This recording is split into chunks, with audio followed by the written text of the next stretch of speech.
हाँ जी। तो daily Rajasthan current affairs की क्लास में आपका स्वागत है। आज है आपकी 22 जून 2026। तो आज का हम करंट पढ़ना स्टार्ट करते हैं। ठीक है। तो सबसे पहले हम बात करेंगे कि मुख्यमंत्री राष्ट्रीय योजना क्या है। ठीक है। तो राजस्थान की जो मुख्यमंत्री राष्ट्रीय योजना है उसके अंतर्गत पात्र बालिकाओं को कक्षा ट्वेल्थ जो उत्तीर्ण अगर वो कर लेते हैं तब तक विभिन्न चरणों में उन्हें कुछ सहायता राशि प्रदान की जाती है। तो एक तो ये पूछ सकते हैं कि कितनी किस्तों में है और वो सहायता राशि कितनी है। तो अभी पूछा है इन्होंने ये इसकी किस्तों का सही विभाजन क्या है। तो इसमें आंसर आएगा आपके 50,000 आपको दिए जाएंगे और वो भी 6 चरणों में। ठीक है। तो यहाँ पे लिख रखा है, थोड़ी विस्तृत इसकी व्याख्या कर लेते हैं। तो मुख्यमंत्री राष्ट्रीय योजना का मुख्य उद्देश्य राज्य में वही लिंगानुपात में सुधार लाना है, बालिका जन्म को प्रोत्साहित करना और बालिकाओं को शिक्षा से जोड़ना तथा उनके स्वास्थ्य एवं पोषण को बेहतर बनाना। ठीक है। और अब बात करते हैं कि जो ये राष्ट्रीय योजना है आपकी 6 चरणों में है। तो वो 6 चरण कौन कौन से हैं वो चीज़ हम आपको दिखाते हैं। देखो, पहला है कि जन्म के समय पहली किस्त आपको जब दी जाएगी। दूसरा कि 1 वर्ष का अगर पूर्ण टीकाकरण हो जाता है, फुल वैक्सीनेशन होने पर जब आपको दी जाएगी। तीसरी किस्त आपको कक्षा 1 में बोले तो पहली क्लास में प्रवेश लेने पर आपको जब दी जाएगी। चौथी किस्त आपको छठी क्लास में प्रवेश लेने पर, एंट्री लेने पर। पांचवी किस्त आपको 10वीं क्लास में प्रवेश लेने पर दी जाएगी। और लास्ट की जो छठी किस्त होती है 12वीं कक्षा उत्तीर्ण करने पर आपको छठी किस्त दी जाएगी। और टोटल आपको 50,000 राशि दी जाएगी राष्ट्रीय योजना में। ठीक है। और हम बात करते हैं थोड़ी सी और कि जो राष्ट्रीय योजना है ये स्टार्ट कब हुई थी। तो इन्होंने बताया कि बालिका का जन्म 1 जून 2026 है। उसके बाद सरकारी अस्पताल या जननी सुरक्षा योजना JSY से पंजीकृत निजी अस्पताल में हुआ हो। इसका मतलब ये 1 जून से लेकर के 1 जून 2016 से लागू हुई है एक तरह से। और परिवार आवश्यक रूप से राजस्थान का मूल निवासी होना चाहिए। ऑब्वियस सी बात, राजस्थान में चल रही तो ये होना चाहिए। उसके बाद अपने की 2 बालिकाएं ही इस योजना के पात्र होती हैं। और तीसरी किस्त के बाद स्कूल साला दर्पण पर आवश्यक दस्तावेज अपलोड किए जाते हैं और भुगतान DBT डायरेक्ट बेनिफिट ट्रांसफ़र के माध्यम से आपके खाते में कर दिया जाता है। ठीक है। तो नाउ मैं नेक्स्ट मूव करते हैं नेक्स्ट क्वेश्चन के लिए। तो अब आएंगे आपके यहाँ पे विकसित भारत जी राम जी। तो जी राम जी कानून आपको पता है, मनरेगा का नाम बदल के करा गया है। ये दिसंबर में, लगभग दिसंबर 2025 में ये नाम बदल के इन्होंने करा था। तो अब पढ़ते हैं कि 1 जुलाई 2026 से पूर्ववर्ती मनरेगा योजना को पूर्णतः बदलकर उसके स्थान पर लागू होने जा रहे नए कानून विकसित भारत गारंटी फॉर रोजगार एंड आजीविका मिशन ये ग्रामीण यानी VV जी राम जी के संबंध में कौन सा कथन असत्य है। तो बताइए इसके बारे में कौन कौन सी चीज़ें हैं जो सही है गलत है। तो इस कानून के तहत प्रत्येक ग्रामीण परिवार के वयस्क सदस्यों को एक वित्तीय वर्ष में न्यूनतम 125 दिनों के रोजगार की गारंटी दी गई है। हाँ, ये ऑप्शन आपका बिल्कुल सही है। वहीं कृषि पीक सीजन बुवाई और कटाई के समय श्रमिकों खेतों में जो श्रमिकों की कमी ना हो, इसलिए सरकार वर्ष में अधिकतम 60 दिनों तक योजना को रोक सकती है। हाँ, ये भी सही है। ठीक है। वहीं हम बात करेंगे कि श्रमिकों को उनके काम का भुगतान अधिकतम 30 दिनों के भीतर करना अनिवार्य होगा, जिससे मासिक भुगतान को प्राथमिकता नहीं, ये गलत है। तो 30 दिनों के भीतर नहीं, 15 दिन है इसमें। ठीक है। और यदि कोई ग्रामीण श्रमिक काम मांगता है और प्रशासन 15 दिनों में काम नहीं दे पाता है तो राज्य सरकार अनिवार्य रूप से उसे बेरोजगार भत्ता देगी। ये भी सही है। वैसे आपने ऑप्शन दिख गया होगा आपको अब तक, तो ऑप्शन सी है। ठीक है। वो गलत ऑप्शन है सी। तो इसके बारे में आपको बता दिया कि वो समय सीमा आपके भुगतान की 14 से 15 दिन के अंदर अंदर होना चाहिए। और सरकार मासिक के स्थान पर साप्ताहिक भुगतान वीकली पेमेंट को प्राथमिकता दे रही है। अतः 30 दिन वाला तुम समझ गए सारी वो चीज़ें। ठीक है। ये मैंने आपको बता ही दिया। अब बात करते हैं अगला क्वेश्चन। BV जी राम जी कानून के प्रशासनिक एंड वित्तीय ढांचे के संबंध में निम्न कथनों पर विश्लेषण कीजिए और जो असत्य जो विकल्प है उसका चयन कीजिए। तो इन्होंने कहा है कि राज्य स्तर पर नीति निर्माण के लिए गठित राजस्थान राज्य ग्रामीण रोजगार गारंटी परिषद के अध्यक्ष मुख्यमंत्री और उपाध्यक्ष ग्रामीण विकास मंत्री हैं। हाँ, तो ये चीज़ इन्होंने सही कही है कि जो राजस्थान राज्य ग्रामीण रोजगार गारंटी परिषद उसके अध्यक्ष मुख्यमंत्री होंगे और उपाध्यक्ष की बात करें तो ग्रामीण विकास मंत्री होंगे। वहीं अगला क्वेश्चन इन्होंने अगला ऑप्शन दिया है कि महिला प्रमुख परिवारों, दिव्यांगों, वृद्धों, एकल महिलाओं, ट्रांसजेंडरों और PVTG के लिए अलग अलग रंग के विशेष जो है रोजगार गारंटी कार्ड जारी होंगे। तो हाँ, ये भी आपका सही है, विशेष ये वाले होंगे। ठीक है। अब बात करते हैं आपके कि कार्यस्थल पर 5 या उससे अधिक बच्चे होने पर। ठीक है। तो ये भी इनका ऑप्शन सही है। तो ये वाला गलत लग रहा है मुझे। ये हाँ, अकुशल मजदूरी, अच्छा इसमें DB ऑप्शन ठीक है। तो ये अकुशल श्रमिक मजदूरी का जो खर्च है पूर्ववर्ती मनरेगा की तरह 100% केंद्र सरकार द्वारा वहन किया, ये गलत है। ये तो आप लोगों को भी पता होगा कि ये जो रेशो है ये 60-40 के आसपास रेशो शायद इसका। हाँ, ये रहा फंडिंग। तो देखो इसमें लिख रखी है, अपन एक बार पढ़ के देखते हैं कि 60 और 40 का जो फंडिंग रेशो है, राज्यों पर बोझ बड़ा बोझ। ठीक है, वो तो लिख रखा जो भी है। तो इस योजना में इस योजना में अकुशल मजदूरी पहले नहीं था, ये शायद अब करा है ना। हाँ, तो इस योजना में अकुशल मजदूरी का खर्च अब पूरी तरह केंद्र नहीं देगा, क्योंकि पहले केंद्र देता था। और अब बात करेंगे, बल्कि केंद्र और राज्य सरकार के बीच 60-40 के अनुपात में साझा किया जाएगा। इससे राजस्थान जैसे राज्यों पर भारी वित्तीय भार बढ़ेगा। ठीक है, अभी तो वित्तीय भार तो बढ़ेगा ही, सब चीज़ों का है। तो क्या हुआ, ठीक है। हाँ, इसमें एक दो ऑप्शन और दिए हैं लोगों ने, कि यहाँ पे उन्होंने बताया कि रंगीन जॉब कार्ड जारी किए जाएंगे। रंगीन जॉब कार्ड क्या है, तो समाज के सबसे जो कमजोर और वंचित वर्गों की जो विशेष पहचान और सुरक्षा के लिए अलग अलग रंग के जॉब कार्ड यहाँ पे दिए जाएंगे आपको। ठीक है, और इसमें लगभग 60 वर्ष के लोग भी इसमें शामिल करें इन्होंने। अब बात करेंगे कि स्थानीय नियोजन GIS टूल, हर ग्राम पंचायत विकसित भारत @2047 के विजन के अनुसार GIS टूल और PM गति शक्ति पोर्टल के आधार पर स्थानीय विकास योजनाएं बनाई जाएंगी, जिससे ग्राम सभा से पास करवाना बहुत आवश्यक अनिवार्य होगा। ठीक है, भ्रष्टाचार पर कड़ा प्रहार। अब इसके तहत भ्रष्टाचार पर प्रहार रोकने के लिए तो क्या करा इन लोगों ने, देखो, जिला कलेक्टर को जिला कार्यक्रम समन्वयक और VDO को कार्यक्रम अधिकारी बनाया गया है। और कार्य में फर्जीवाड़ा रोकने के लिए बायोमेट्रिक हाजिरी होगी और जियो टैगिंग पूर्णतः अनिवार्य की गई है। शिकायतों के निपटारे के लिए प्रत्येक जिले में लोकपाल होंगे, जो 7 दिन के भीतर आपकी जाँच पूरी करेंगे। यह इन्होंने अच्छा ट्रांसपेरेंसी आएगी इससे सिस्टम में, और जो लोग बाग थोड़ी सी कहीं ना कहीं भ्रष्टाचार को बढ़ावा दे रहे थे, तो उन पर भी रोक लगेगी इससे। अब बात करेंगे जलवायु संवेदनशीलता और बाल पोषण रिपोर्ट। तो यूनिसेफ अपना इंडिया का जो है IRADE द्वारा जारी जलवायु संवेदनशीलता और बाल पोषण रिपोर्ट के अनुसार राजस्थान के किस जिले को जलवायु संवेदनशीलता में सबसे संवेदनशील माना गया है, तथा राज्य में बच्चों में जो ठिंगनापन है या फिर ठिंगनापन बोलते हैं स्टंटिंग, तो उसका जो वर्तमान स्तर क्या दर्ज किया गया है। तो इसमें आएगा आपके बांसवाड़ा में है ये, और वहाँ पे ठिंगनापन है आपके 29.6%, ये दिखा रखा है। ठीक है, तो अब सुनो, इसकी थोड़ा सा विस्तृत चर्चा करते हैं कि यह रिपोर्ट मुख्य रूप से जलवायु परिवर्तन के प्रत्यक्ष प्रभावों जैसे सूखा और भीषण गर्मी और बच्चों के कुपोषण के आपसी संबंध को स्पष्ट करती है। बांसवाड़ा सर्वाधिक संवेदनशील पाया गया। राज्य की भौगोलिक और सामाजिक परिस्थितियों को देखते हुए बांसवाड़ा जिला जलवायु संवेदनशीलता इंडेक्स में शीर्ष सबसे संवेदनशील स्थान पर है। उच्च संवेदनशीलता वाले जिले जैसे जालौर, धौलपुर, वारा और करौली भी उच्च संवेदनशील श्रेणी में शामिल हैं। अब बात करेंगे मध्यम संवेदनशील वाले जिले, तो आपके जयपुर, हनुमानगढ़, बीकानेर, चूरू, झुंझुनू, अजमेर, राजसमंद, डूंगरपुर, उदयपुर, सिरोही। ठीक है, कोई दिक्कत नहीं। हाँ, ये इंपॉर्टेंट, ये अगले देखो, जयपुर में एनीमिया का अनोखा संकट। इसका मतलब यद्यपि जयपुर जिला मध्यम श्रेणी में है, लेकिन यहाँ पर बच्चों में जो एनीमिया का मतलब होता है शरीर में खून की कमी हो जाना। ठीक है, तो उसका जो स्तर है लगभग 44.6%, ये बहुत है। ठीक है, तो ये पाया गया। कुपोषण की चेतावनी। वर्तमान में राजस्थान में बच्चों में ठिंगनापन का जो आंकड़ा है 29.6% है, और रिपोर्ट चेतावनी देती है कि बढ़ते जलवायु संकट और भीषण गर्मी के कारण बच्चों में कुपोषण एवं ठिंगनापन 15% तक बढ़ सकता है। चलो क्वेश्चन नंबर 5 पढ़ते हैं, ढकार ज़्यादा आ रही है। हम बात करते हैं कि लचीला जो सोलर पैनल तकनीक है, ठीक है, डॉक्टर निशा सारडा, ठीक है, तो इनका नाम आया है आज अखबार में। तो क्या सिस्टम है वो देखते हैं। तो सौर ऊर्जा के क्षेत्र में महत्वपूर्ण रिसर्च के लिए भारत सरकार द्वारा 20 साल का पेटेंट प्राप्त करने वाली वैज्ञानिक डॉक्टर निशा सारडा का संबंध राजस्थान के किस जिले से है, और उनके द्वारा विकसित की गई मुख्य सौर तकनीक क्या है। ठीक है, तो देखो ऑप्शन, देखो खतरनाक ऑप्शन सेट करें, बीकानेर दोनों में। ठीक है, लेकिन जो तकनीक है वो आपको याद होनी चाहिए। तो प्लास्टिक शीट पर आधारित लचीले, इसको बोलेंगे पेरोस्काइट सोलर सेल। पता है इससे क्या होगा, इससे ये होगा कि अपने जो सोलर सेल की जो सोलर प्लेट है, वो जब जिस डायरेक्शन में अपनी जो सूर्य की जो रोशनी आती है उस डायरेक्शन में घूमेगी। जैसे सुबह अपने जो ईस्ट से आती है, ठीक है, तो पूर्व दिशा में होगा, ऊपर फिर बीच में मिडिल में होती है, ऊपर जस्ट यूं दिन में तो ऊपर होती हैं, तो मतलब अपने प्लेट की डायरेक्शन ये होगी, पहले हो जाएगी। अब बात करेंगे कि जब शाम को होता है तो शायद अपने पश्चिम में जाएगा, तो फिर वो धीरे धीरे अपनी जो ऐसे यूँ हो जाएगी, मतलब वो प्लेट, इसका मतलब है कि लचीला, और ये उन्होंने सिस्टम बनाया कि जो प्लेट है उसी डायरेक्शन में घूमेगी, इससे मैक्सिमम जो सोलर प्लेट है वो मैक्सिमम सोलर एनर्जी प्रोड्यूस कर सके। इसका ये मोटिव है इस चीज़ का, और इनका ये जो रिसर्च थी इनकी ये है।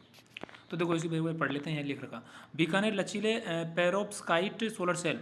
तो सौर ऊर्जा परियोजनाओं के सामने बड़ी चुनौती बड़े बेकड़क कांच के पैनल लगाना और उनके लिए उपजाऊ व खुली जमीन घेरना है। बीकानेर की वैज्ञानिक डॉक्टर निशा सारडा की खोज इस समस्या को पूरी तरह बदल देगी।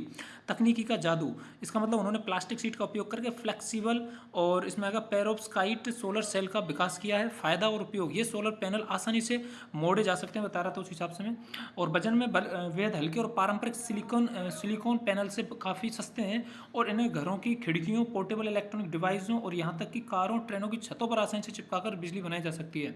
सोचो अगर कार की छतों पर, ट्रेनों पर अगर ये चीज़ लागू हो जाएगी तो कहीं ना कहीं लोगों की ये जो ईवी हैं, ईवी में फ़ायदा बहुत ज़्यादा होगा, उन्हें चार्जिंग में भी इतनी दिक्कत नहीं आएगी। दिन में तो एटलीस्ट कम से कम वो सोलर से ही चल जाया करेंगे, अगर उनमें और थोड़ी सी उनकी एफिशिएंसी को इंक्रीज कर दिया जाएगा तो ये बहुत अच्छी चीज़ है। ये बहुत अच्छा, बहुत खतरनाक इनोवेशन है ये। अनुसंधान संस्थान की बात करें तो डॉक्टर निशा सारडा ने अपना यह महत्वपूर्ण रिसर्च भारत के सबसे प्रतिष्ठित संस्थान आईआईटी बॉम्बे से पूरा किया और भारत सरकार ने इस अद्वितीय और क्रांतिकारी तकनीकी विकास के लिए उन्हें 20 वर्ष की अवधि का पेटेंट भी जारी किया है। चलो पढ़ते हैं। माउंट आबू का नाम बदलकर क्या कर दिया गया है और आबू राज विकास परियोजना क्या है। ठीक है, मुख्यमंत्री भजनलाल शर्मा जी के द्वारा की गई घोषणा के अनुसार औपनिवेशिक और गुलामी के प्रतीकों को मिटाने के लिए माउंट आबू सिरोही का नाम बदलकर अब पुनः क्या किया जाएगा तथा इसे वर्ल्ड क्लास टूरिस्ट डेस्टिनेशन बनाने के लिए कितने करोड़ के कार्यों की घोषणा की गई है। बहुत सिंपल है, तो इसमें 100 करोड़ तो घोषणा की गई है या फिर 74 करोड़, तो आबू राज आएगा आपको 74 करोड़। आबू राज और 74 करोड़ आपके 100 करोड़ है। चलो ठीक है, अच्छा हाँ, आबू राज में 100 करोड़, ठीक है, सॉरी, ठीक है। तो अब हम बात करेंगे, हाँ, राजस्थान के एकमात्र हिल स्टेशन को एक नए सांस्कृतिक और पर्यावरणीय ढांचे में डालने के लिए राज्य सरकार ने बड़े फैसले लिए हैं। सबसे पहले तो इसको नाम बदल दिया है, पता है। तो पहले इसका जो माउंट आबू नाम था, उन्होंने कहा कि अंग्रेजों की गुलामी को हटाओ, अब हमें वो गुलामी नहीं चाहिए, अब हमें अपना नाम चाहिए, तो इन्होंने इसका आबू राज वापस से नाम कर दिया है। तो अंग्रेजी ये लिखी हुई अंग्रेज शासन के प्रतीकों को हटाते हुए माउंट आबू का नाम पुनः उसका ऐतिहासिक नाम आबू राज कर दिया गया है। और आज डेट कितनी है, तो कल करा था 21 तारीख को, जब विश्व अंतर्राष्ट्रीय योग दिवस मनाया गया था उस टाइम पर। और world class green tourist destination project 100 crore नक्की झील का, इसमें अब देखो 100 करोड़ का जो बजट है उसमें एक तो नक्की झील है उसका सौंदर्यीकरण किया जाएगा, दूसरा सीवरेज सिस्टम उसका संपूर्ण सुधार किया जाएगा, और नई पार्किंग सिस्टम और आधुनिक जो ट्रैफिक मैनेजमेंट है उसका भी निर्माण किया जाएगा। वही हम बात करते हैं कि ऑनलाइन टोकन सिस्टम, तो नक्की झील के पर्यावरण की सुरक्षा सुनिश्चित करने और अनियंत्रित निर्माण रोकने के लिए निर्माण सामग्री के प्रवेश की निगरानी हेतु ऑनलाइन टोकन प्रणाली यहाँ पर स्टार्ट की जा रही है। समिति के मुख्य निर्णय लेंगे तो आबू रोड को जो इलेक्ट्रिक व्हीकल ईवी को बढ़ावा देकर क्लीन ग्रीन और स्पिरिचुअल हब बनाया जाएगा। बहुत अच्छी चीज़ है।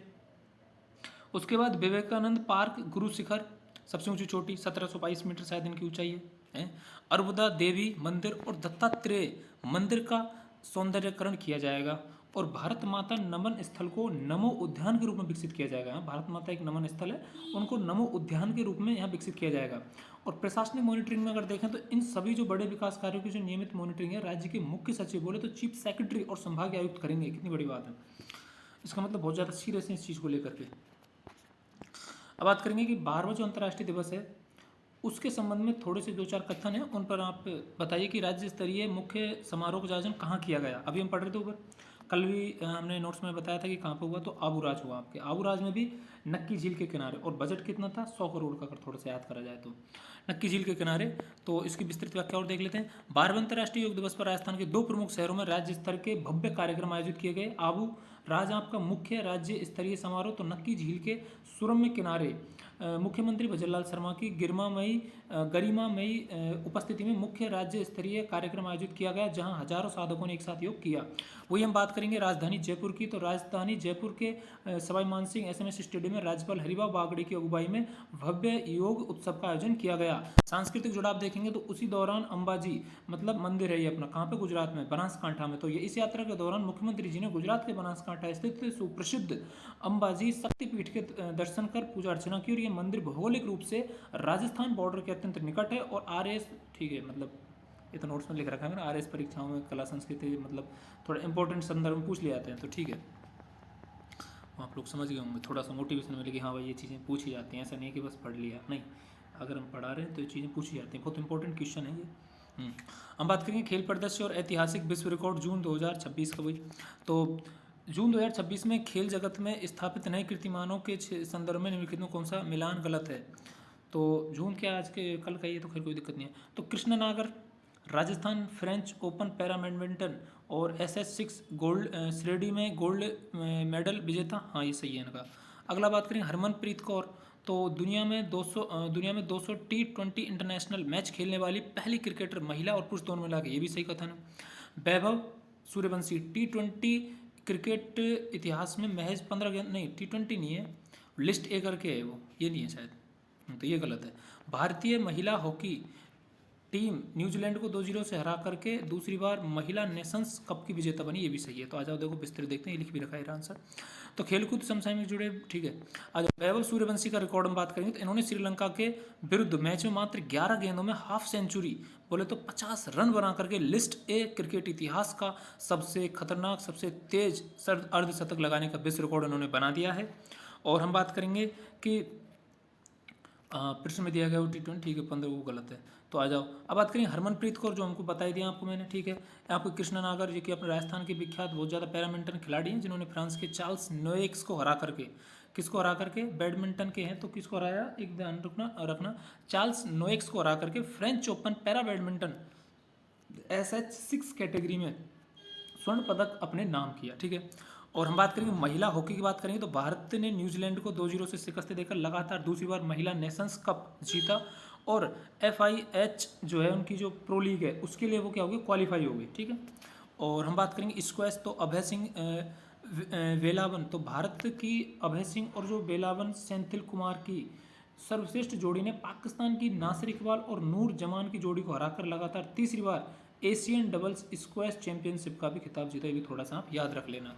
कौन कौन है, एक तो आपके अभय सिंह है और एक आपके हैं बेलावन सेंथिल कुमार, जिन्होंने क्या करा है कि पाकिस्तान की जो नासिर इकबाल है और नूर जमान, उन दोनों की जोड़ी को हरा करके ना, और इन्होंने तीसरी बार एशियन डबल्स स्क्वैश चैंपियनशिप का खिताब जीता है, ठीक है। चलो अब आ जाओ आगे। राजस्थान में प्रशासनिक एवं विभिन्न राष्ट्रीय खेल चयन समितियों में हाल ही में हुई नियुक्तियों के संदर्भ में कौन सा कथन पूर्णतः सत्य है? तो भैया बताइए कौन सा सत्य है। सबसे पहला कथन, हनुमान सिंह राठौड़ को राजस्थान माध्यमिक शिक्षा बोर्ड RBSE का नया और 41वां अध्यक्ष नियुक्त किया गया है। क्या कथन सही है? हाँ, ये कथन बिल्कुल सही है।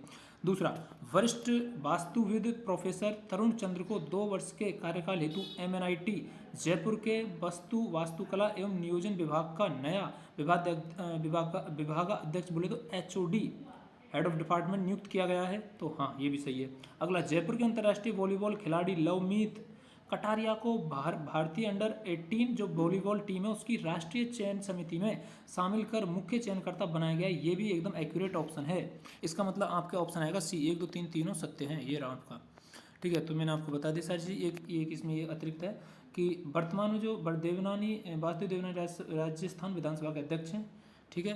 तो सबको पता है, डाल दिया था मैंने जो भी है। और अब बात करते हैं कला और संस्कृति से रिलेटेड। अगर हम देखें थोड़ा सा, लास्ट में एक क्वेश्चन रहेगा आपका, ये रहा। हाल ही में चर्चा में रही 400 साल पुरानी पारंपरिक बैलगाड़ी दौड़, तो इसको बैलगाड़ा सरियत भी बोलते हैं, का संबंध भारत के किस राज्य और किस जिले से है जो ग्रामीण लोक संस्कृति और कृषक उत्सव का प्रतीक मानी जाती है? तो ये इसका भैया आपको सीधा आंसर आएगा सतारा जिला आपका महाराष्ट्र। तो इसमें लिख रखा है कि बैलगाड़ा सरियत, ठीक है, इसको बोलते हैं वहाँ पे। तो यह पश्चिमी महाराष्ट्र के सतारा जिले के पेड़ गांव में आयोजित होने वाली अत्यंत प्रसिद्ध 400 वर्ष पुरानी बैलगाड़ी दौड़ है। सांस्कृतिक महत्व बहुत है इसका। ये दौड़ केवल एक दौड़ नहीं बल्कि पश्चिमी महाराष्ट्र के किसानों की बहादुरी, लोक संस्कृति और बैल और पशुधन के प्रति उनके गहरे जुड़ाव का उत्सव है, ठीक है। तो करंट अफेयर्स होते हैं समाप्त आज के। आप सभी इनको अच्छे से पढ़ो और इनकी जो PDF है आपको मैं इसके कमेंट बॉक्स में लिंक डाल दूंगा टेलीग्राम चैनल की, आप वहाँ से डाउनलोड कर लेना, ठीक है। टाटा बाय बाय, हंसते रहो, पढ़ते रहो, मौज में रहो।